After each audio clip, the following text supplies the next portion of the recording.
This mimer was said in Parshat Va'era. Parshat Va'era is the second Parshat of Sefer Shmois of the second book of the Torah, 1984. Who are no Moshe? This is the text. Who are of the Torah itself? Who are no Moshe? Asher amar Hashem lahem oitziu b'nei Yisrael meretz Mitzrayim. This is Aaron. We're going to see the question is first Aaron, then Moshe. That God told them to take away the Jewish people from Mitzrayim, from Egypt, etc. Goimer means etc.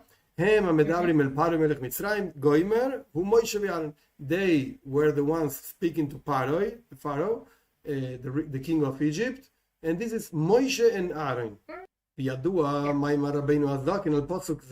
It's known the discourse of the Alter Rebbe, the founder of Chabad, on this verse, and then the Rebbe says, "Nid pas gam be'ira Torah." This is also published in the works of the third Rebbe of Chabad. This is Oira Torah. Also, the fifth Rebbe of Chabad has a discourse on this idea.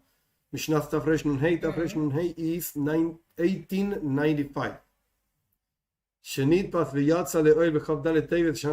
It was printed and came out, so to speak, in the 24th of Tevet of this year, that is 1984.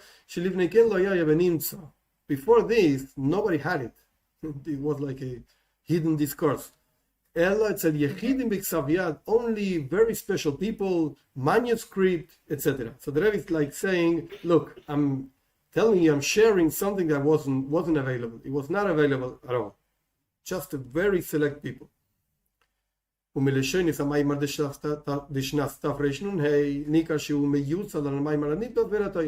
from the wording of the discourse of 1895, you can recognize that it's actually founded on the discourse, like meyutzad means the foundation of the discourse of the fifth Rebbe is the discourse of the third Rebbe. So the fifth Rebbe learned a discourse from the third Rebbe, and then he said his own discourse. And it's very precise over there in the discourse of the fifth Rebbe, 1895.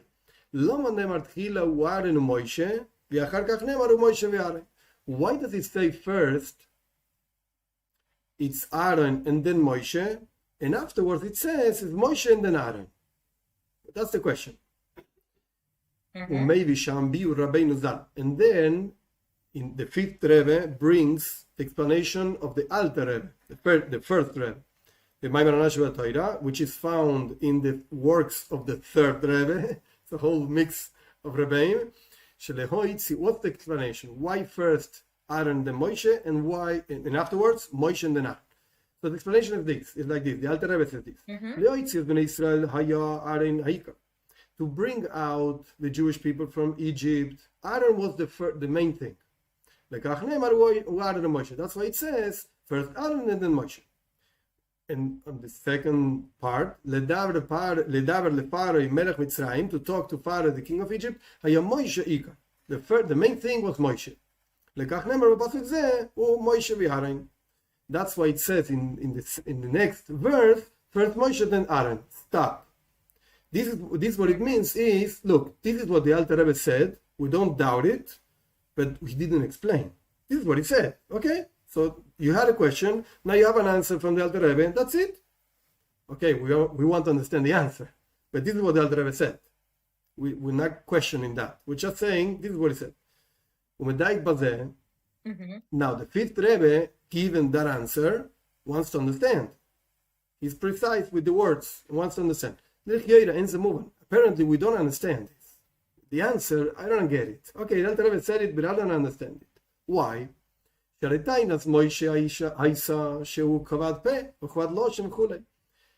had a complaint against God.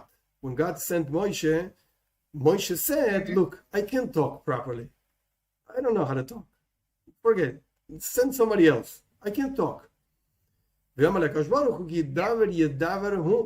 God said to him, to Moshe, don't worry, Aaron is going to talk for you. You don't need to talk. You just talk to Aaron, and Aaron is going to talk on your behalf. That means to talk to the Pharaoh, to Pharaoh, the main one is Aaron, not Moshe. The Alter Rebbe is saying, oh, the main thing to talk is Moshe. But I don't get it. Moshe said he can talk. I don't have to talk. What are you saying? What's the answer? I don't get it. Again, we're not questioning the answer. I mean, we're not rejecting the answer. We're just asking, I don't understand it. Doesn't make sense. When you see the scriptures, it doesn't make sense. God tells Moshe, Aaron is going to talk for you. I don't understand. Why is Moshe the main thing? Another question. On the other side, we don't get it either. How can you say that to bring out the Jewish people from Egypt, the main thing is Aaron? How can you say that? I don't understand when you say that the main thing to talk to Pharaoh is Moshe. I don't get it. Moshe didn't talk. And I don't understand the other side. To bring out the Jewish people from Egypt, Aaron is the main thing. I don't get that either. Doesn't make sense. Why? The general thing of bringing out the Jewish people from Egypt is through Moshe. Moshe did this. The opening of the sea, that's Moshe also. The ending and the seal of the going out of Egypt. This was done through Moshe, precisely. And through his staff. So I don't understand. None of the parts make sense. Apparently, Aaron was the main thing to talk, and Moshe was the main thing to bring out the people. And the Alter Rebbe says exactly that, the opposite.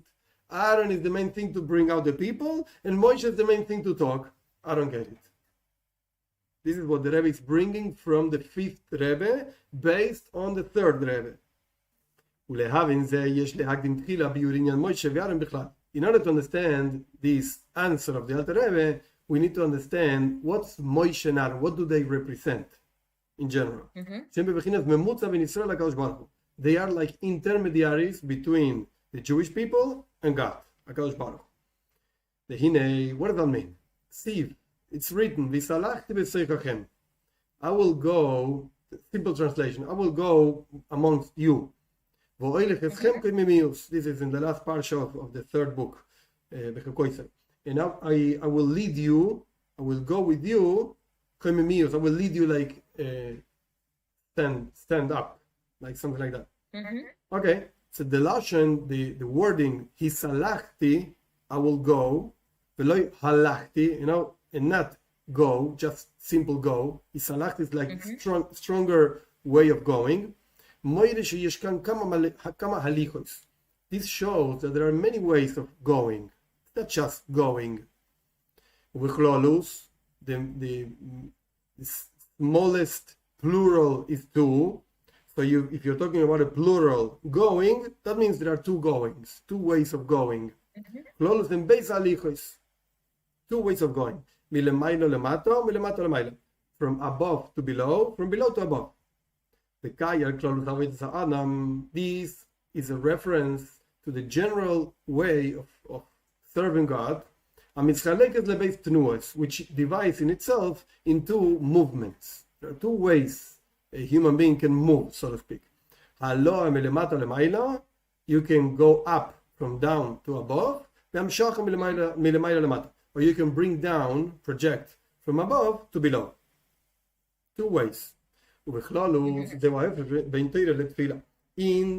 the service to God from a regular person, this is the difference between Torah, studying, and Tefillah, praying. What's the difference? The thing of Torah is to project from above to below. How do you know? Just as it's written on talking about the words of Torah, this is like a question, a rhetorical question. My words are not like fire, says God. That means the words of Torah, being even down here, are the words of God. Like when you learn Torah, you're not actually saying something you came up with or you understood. No. You're saying the words God is constantly pronouncing. It's His words. Torah is compared to many, many things. Liquids and even not liquids. Is compared to oil. It's compared to milk. It's compared to water. It's compared to wine. Many liquids. It's compared to bread. is compared to fire. So Torah is not one thing that has only one like aspect. Different names or ideas, concepts that the Torah is compared to, that shows different expressions of the Torah, different ideas that the Torah actually means. But it means all of them. It's like different names for the Torah. It's like a person that has different names, and it's just one person, but has different names which express different ideas on this person itself, different characteristics, different. So in this case, what the Rebbe wants to talk about is, okay, we're saying that there are two ways of going, from above to below, from below to above, milemailo lemata, milemato lemailo. And this, in a general way, means Torah and Tefillah, learning and prayer. So learning means from above to below. So it's actually difficult to understand because the person is learning, I'm repeating, I'm saying something. So it's apparently what I'm actually giving to, so to speak, giving to God. I'm saying this, I'm participating, so to speak. It's the same thing as praying. So the Rebbe is saying, no, you didn't get it. The words of Torah are not your words. The words of prayer are actually your words, because you're asking, you're thanking, whatever you're saying, you're praising, it doesn't matter. But the words of Torah are not yours, are God's words. How do you know that? So he wants to bring a verse. He says, my words are like fire. What does that mean? The words of Torah, even when they're down here, they're actually God's words, not ours. What's the comparison with fire? The way I understand it is, the nature of fire is not to be in one place, rather to move out. And actually not just move out, up. It wants to go up. Fire wants to go back to its own essential element, which is fire, which is, so to speak, above. That's why the fire wants to go above, and the fire, for instance, the earth goes down. So Torah, if Torah is compared to fire, which that means Torah is up, is above. And for some reason, doesn't matter, it's not the point of this mimer, this discourse, but for some reason God wants it to be down. God gave it down in this world. But even when it's in this world, it actually wants to go back to its source, which is up, above. So that's why he says, look, Divrei Torah, even when they are down here, the words of Torah, they're actually God's words, and they're up. They belong up.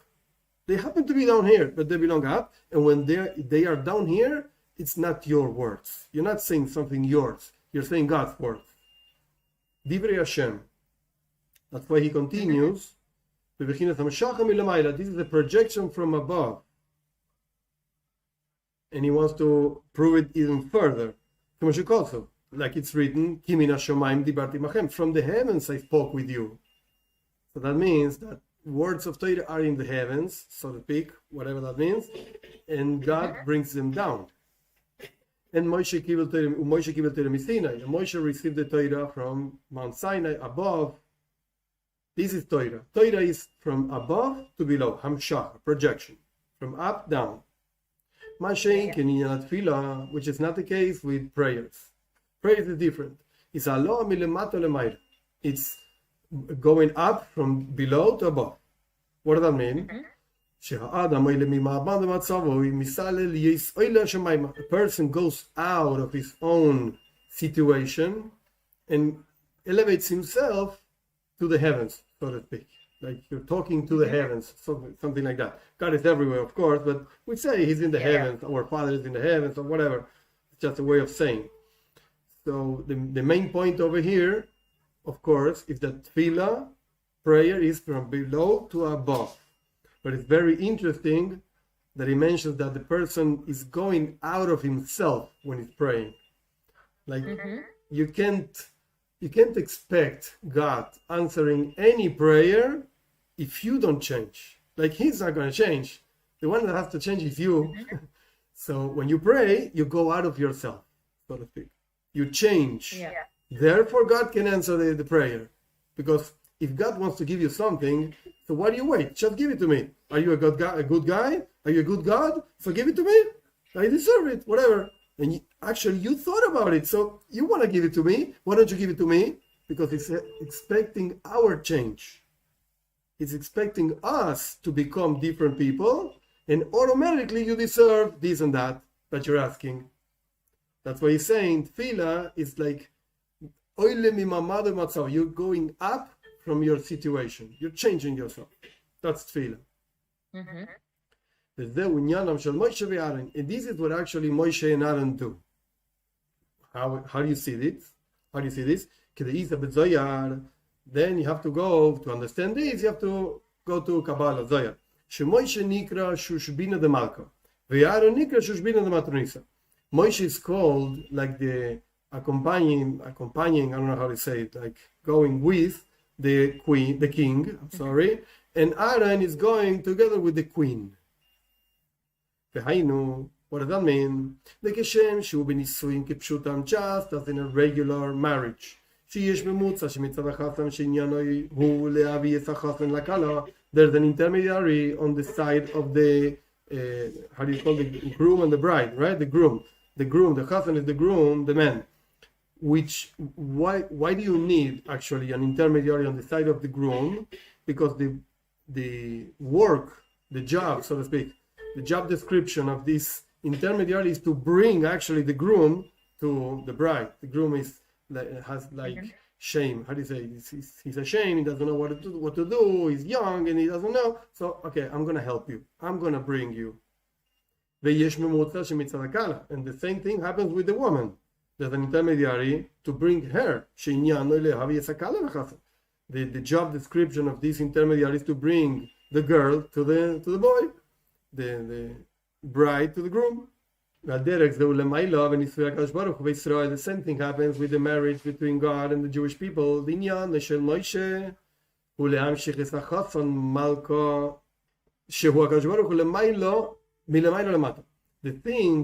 job description, so to speak, of Moshe is to bring down the groom, which is the king, which is God, from above to below. This is done through the Torah. How do you bring down God? Torah, learning. The Moshe Kibel Torah Misinai. We see that Moshe is directly related to Torah because he received the Torah in Mount Sinai and then he gave it back, gave it away, whatever. But you see there's a big relationship between Moshe and Torah, and Moshe is the one that goes together with the groom, Akash Baruch Hu, God, to get married with the Kala, with the bride, Jewish people. And the job description of Aaron is to bring up the bride, which is like the queen, Shem Israel, the Jewish people, to the groom, which is God,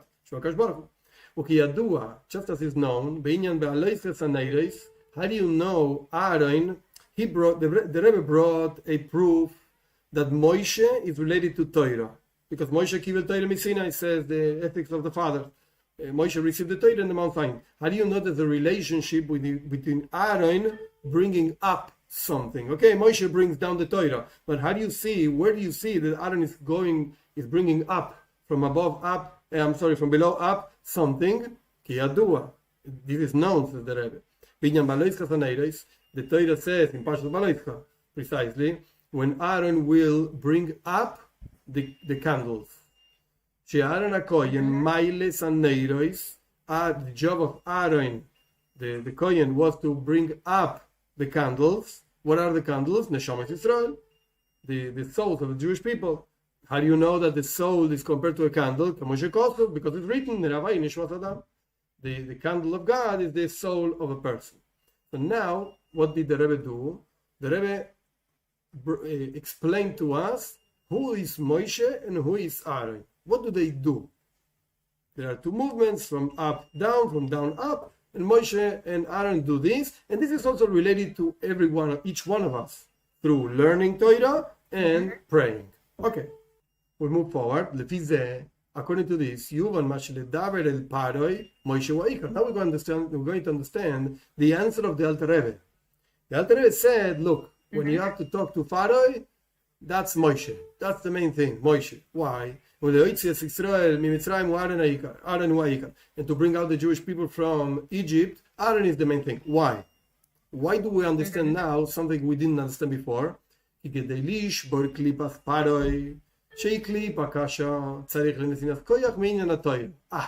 is a very interesting connection. In order to break a very tough shell, klipa means shell, with like impurity, something like that, of paroi. Paroi represents a very specific klipa, very specific impurity of being hard in the head and hard in the heart, whatever. But paroi, you want to break this, you need Torah. You need the strength of Torah. You cannot break it in any other way. So we didn't finish, of course, but since Moshe is related to Torah, he brings down the Torah. Again, Moshe kibel Torah Sinai. Moshe received the Torah from Mount Sinai, and you need Torah to break Pharaoh. So who is going to talk to Pharaoh? Moshe, because he has this strength of Torah, so to speak. Nobody else has it. So he is the main thing to talk to Pharaoh, because you need Torah. How do you know you need Torah? Our sages said the following thing. In the Zohar, God looked in the Torah and he created the world. This is what it's written. Okay.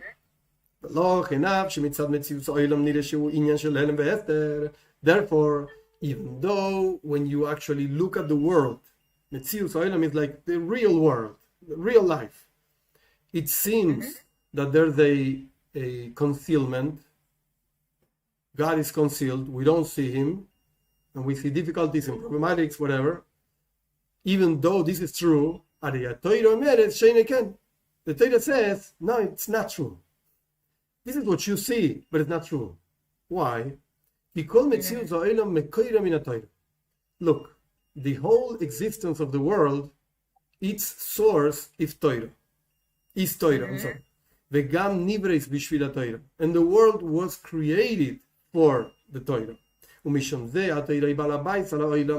That's why the Torah actually is the owner of the world, so to speak. The Torah itself can change the existence of the world. This doesn't mean that, let's just stay focused. This doesn't mean that if Torah says there's no such a thing as moon or Mars, oh, no moon, no Mars. Okay, excuse me, you're stupid. There's a moon, there's Mars, and you can see this. This is not what it's talking about. Yeah. What it's talking about is when the Torah says something is mutar, you can do it. This is explaining Tanya. Something is mutar, you can do it. And the Torah says it's osur, you cannot do it. The Torah is changing the spiritual source of this thing to make it not permissible. Or the other way, to make it permissible for some reason. Like, for instance, when milk falls into meat, and you have to have 60 parts of meat in order to annul the part of milk that fell inside. And the Torah says, you cannot eat milk with meat. But wait a second, there are 60 parts of meat against 1 part of milk. This mixture you can eat. So you can say, wait, you cannot eat milk with meat. The Torah says you can eat this. That means this is muta. This is okay. This is permissible. It doesn't matter what you think. It matters what the Torah says, what the reality of the world is. So the Rebbe is explaining that the source of the world is the Torah. That means that when Torah says something, that becomes the reality of the world. Again, this doesn't mean that we're going to say anything is going to be true. Like, hey, this is not a man, this is a woman. No, I'm sorry, I'm a man. That's it. Boom. There's no other explanation. Torah is not going to say something different. And actually, it's not really the point of our discussion today. But even when a person today is, the fashion to change yourself, like, I'm a man, I was born a man, I became a woman, I was born a woman, I became a man. To Torah, there's no change. It's the same thing. Like the halachic status of a person doesn't depend on what a person does. It depends on what a person is. That's it. It doesn't really matter what you look like. Forget it. This is what it is. Okay, so the Torah is the balabais. Yeah. This is this part. The balabais al oilam. The balabais of the owner of the world. The Torah can change the reality of the world. Now the Rebbe is going to bring a proof for that. He is not going to explain the proof. I can explain it, but it's not such a nice thing to explain. So whatever. Just as the Talmud Yerushalmi brings on the verse Lekel Goymer Alai, that God finishes upon me, so to speak, based in through a halachic ruling, a legal ruling, Mishtanis Metzius Ha'olen Shebe'avar, changes the reality of the world in the past. Like retroactively, we can change the world. How? Because the Torah says, look, certain thing did happen or did not happen. Okay, the Adraba, on the contrary, so wait a second, before going further, the Rebbe is explaining why to talk to Paroi, Moshe is the main thing, and the Rebbe is saying that you need to break Paroi, and that you do through the Torah. Why? Because even though you can see the world like with your eyes, with your real eyes, you don't see God, you see a world, but the Torah says there's a God, there's no world.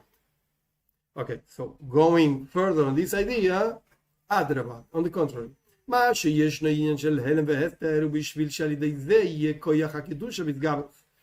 fact that there's a concealment in the world, that's for the purpose of that through that concealment, there's going to be a stronger strength in sanctity, in Kedusha, to overcome that concealment.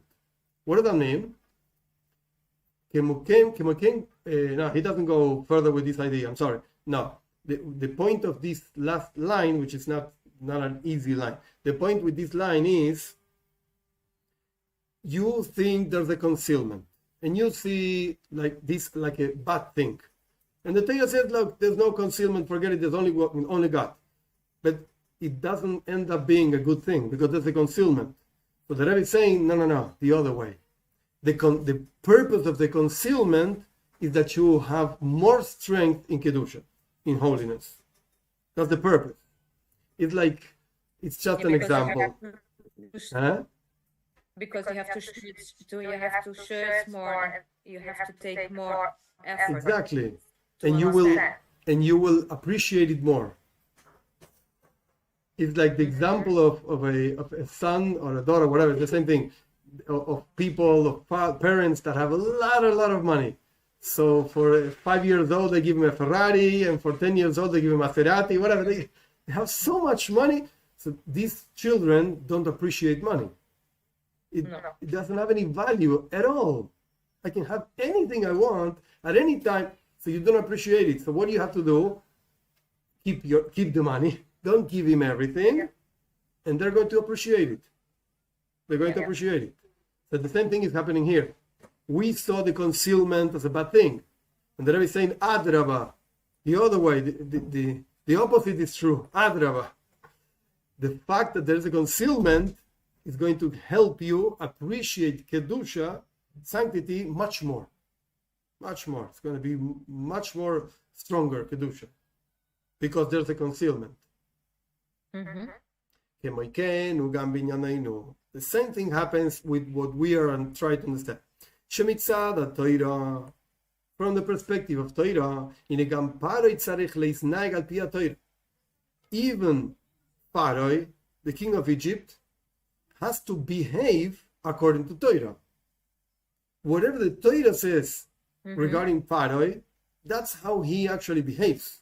Not because he's a rebel or he wants to do this or that different than what the Torah says. No. The Torah is the owner of the world. The Torah is defining who is this guy, who is Pharaoh. And he behaves just as the Torah is saying. He called Metziu, so the Torah. Yeah? But where is his free will? The Bechira Chofshis. Oh! In this discourse, the Rebbe doesn't touch upon this idea. No. There is Bechira Chofshis, And the Bechira Chofshis is to, so to speak, break the concealment. Break the concealment. Pharaoh behaves just as the Torah talks about him. But if you see in the first 5 plagues, he decided to harden his heart. Just only afterwards, God said, okay, I'm going to do this. I'm going to make his heart heavy or whatever. So he has Bechira Chofshis, and actually his free will was, I'm not going to let the Jewish people go out. He could have said before, and everything would have been different. Okay, in history you cannot say, oh, maybe something happened, whatever. It happened like this. That's it. Forget it. The French Revolution was the French Revolution, and that's it. And what if it didn't happen? I don't care. It happened. That's it. Yeah. There's no, you can't say anything else. So in the case of Pharaoh, he behaves like the Torah says he would behave. He called Metzius Oloi Nivra Ela Lidei Torah, because the whole existence of Pharaoh or anything else is only existent because of the Torah, through the Torah. Therefore, because Torah creates everything, and everything is defined in the Torah, and God looked at the Torah and created the world, you need the Torah to break Pharaoh. Because this Pharaoh was created through the Torah. So you need the Torah to break Pharaoh. What does that mean? You need Moshe. Because Moshe has the strength of the Torah, because he brought out the Torah, he received the Torah, etc. This is regarding Moshe. Now, same thing we're going to understand on the other side. The fact that to bring out the Jewish people from Egypt, Aaron is the main thing. Why? Because the main thing, or the general thing of going out of Egypt means going from below to above. Just as it's written, God said to Yaakov, I'm going to elevate you from there. Don't worry, you're going down there, and I'm going to elevate you from there. So going out of Egypt means elevation. And this is done through Aaron, as we explained before, in the previous paragraph. When he brings up the candles, so Aaron does this elevation thing. So now we understand why talking to Pharaoh, the main one was Moshe, even though he couldn't actually talk, but doesn't matter. The main thing here is not the words that came out of his word. The main thing is Torah. And through Aaron, you can go up. That's his job, so to speak. Now,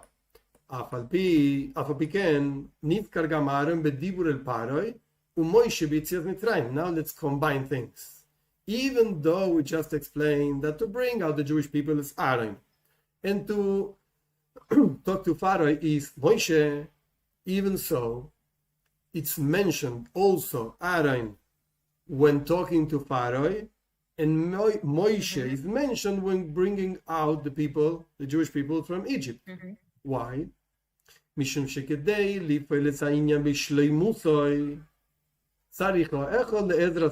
beautiful paragraph.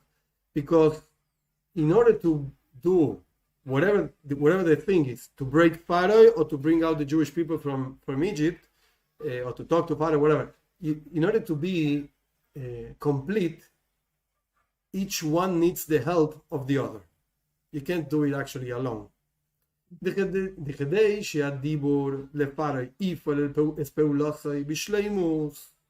In order for the words of Moshe to Pharaoh to actually accomplish what they have to accomplish in a complete way, that means that Pharaoh let go the Jewish people from Egypt.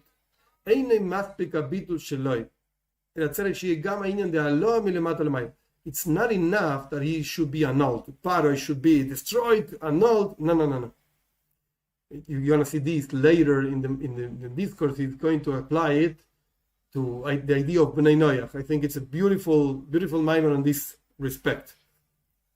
you can't break. Just it's not enough to break Pharaoh. That's not enough to annul him. Rather, you have to also elevate him from below to above. מלמטה למעלה. Parenthesis. שהרי היציאה ממצרים היא הלואה. Because going out of Egypt, it's an elevation. And the point here is not that Pharaoh should remain in Egypt and forget it. Who cares about Pharaoh? Let him die, whatever. No. You have to elevate. Okay, in order to, so to speak, transform him, there's a step, so to speak, of things that you have to break. That's true. You have to break certain things. Like sometimes you have to speak strong. This is the way it is. But then, calm down. Take it easy. You have to elevate him. The same thing happens going out of Egypt. Do we see that with Pharaoh because that elevation? Because you see these very good question. Pharaoh is the same as the same as in Nineveh, that there he did repent. Is that in Nineveh? Yeah. You can think about it?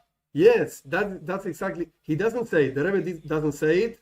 And as far as I remember, he doesn't actually mention this idea later. He doesn't. That's it. This is all he said about it. But clearly, this is the way I understand it. He's talking about Nineveh. Yeah, Yoina, Nineveh. Pharaoh was the king, and he, as soon as he heard God is going to destroy this place, whoop, he said, "Oh, I know about you. I know what you're talking about. I know what this guy is talking about. Let's repent." So you clearly see he wasn't broken. But at the same time, I mean, he didn't die. At the same time, the rest of the Egyptians, or many of them, I don't know how many, actually died. Yes, there are certain things you have to break. But certain things you have to elevate, not break. Al derech zeh, the same thing happens ביציאה ממצרים, going out of Egypt. The objective of this elevation, of this going out of Egypt, just a second, the most elevated elevation, so to speak, is receiving the Torah. How do you know that going out of Egypt was to receive the Torah, in order to receive the Torah? Because the Torah says, when you bring out, God said to Moshe, when you bring out these people from Egypt, you're going to serve this God, I mean, me, whatever, in this mountain. God said this about himself.